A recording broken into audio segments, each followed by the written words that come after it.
the city of Mombasa, where the head of state has just kicked off his 5-day developmental tour of the coastal region.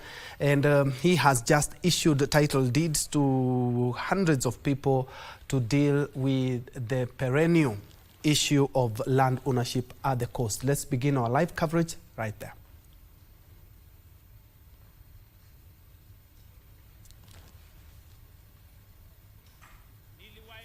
Kwamba serikali zote wamezungumzia the land question.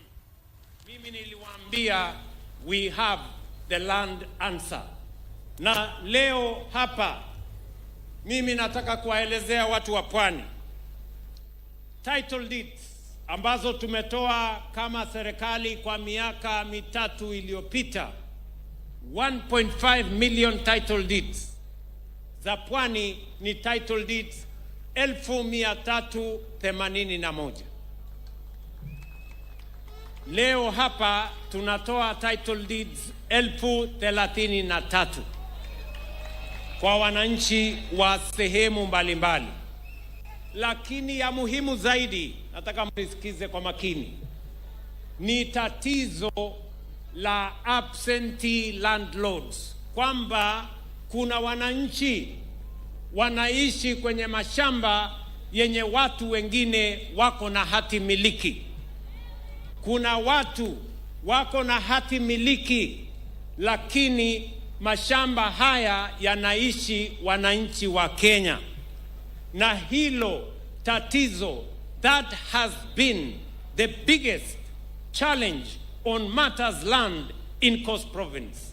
So that as we sort out settlement issues, we must address ourselves to the question of absentee landlords, of landlords who have land, who have titles, but they have not land, and citizens who are sitting on land, but they have no titles. That is the answer we are answering today. Leo ndio tunajibu hiyo swali. Wale maskwota wanaishi katika ardhi wasiokuwa na title deed. Title deed iko na watu wengine, na wale watu wengine wako na title deed, lakini ardhi hawana, kwa sababu wananchi wanaishi kule.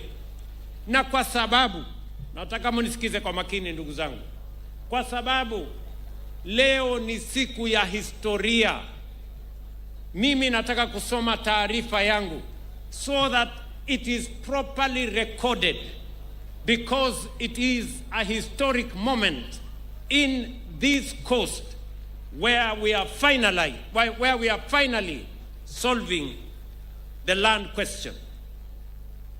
And let me read. Ladies and gentlemen, nataka munisikize kwa makini. The question of land in Kenya has never been simply about title deeds. It has always been about identity, about dignity, belonging, security, and opportunity. Land ownership embodies the right of every family to live in security, to build with confidence and dignity, and to leave future generations a foundation of hope, opportunity, and shared prosperity. Land is the inheritance entrusted to us by past generations, and the platform upon which future generations will build their dreams and their prosperity. For many decades, however, the story of land in parts of our country, and especially here in the coast region, has also been a story of pain, a story of marginalization, and a story of great injustice. Thousands of families have lived on land for generations without the certainty of ownership. Communities have occupied ancestral lands without legal recognition through title deeds. Parents have raised children and grandchildren, and in some cases great-grandchildren, on land they called home, but could not legally claim as their own. For many citizens, this has meant living with uncertainty and the fear of eviction. It has meant inherited property and unresolved disputes passed from one generation to another. It has meant limited access to credit and investment opportunities. The land question here at the coast has remained one of the most emotive issues in our nation because it touches on the deepest aspirations of our people, that is security, fairness, and dignity. That is why, from the very outset, my administration was determined to deal with this matter decisively and conclusively.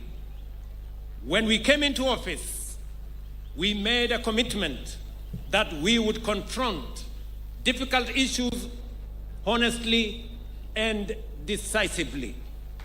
We committed ourselves to resolving historical land injustices and restoring dignity to citizens who have waited for justice for far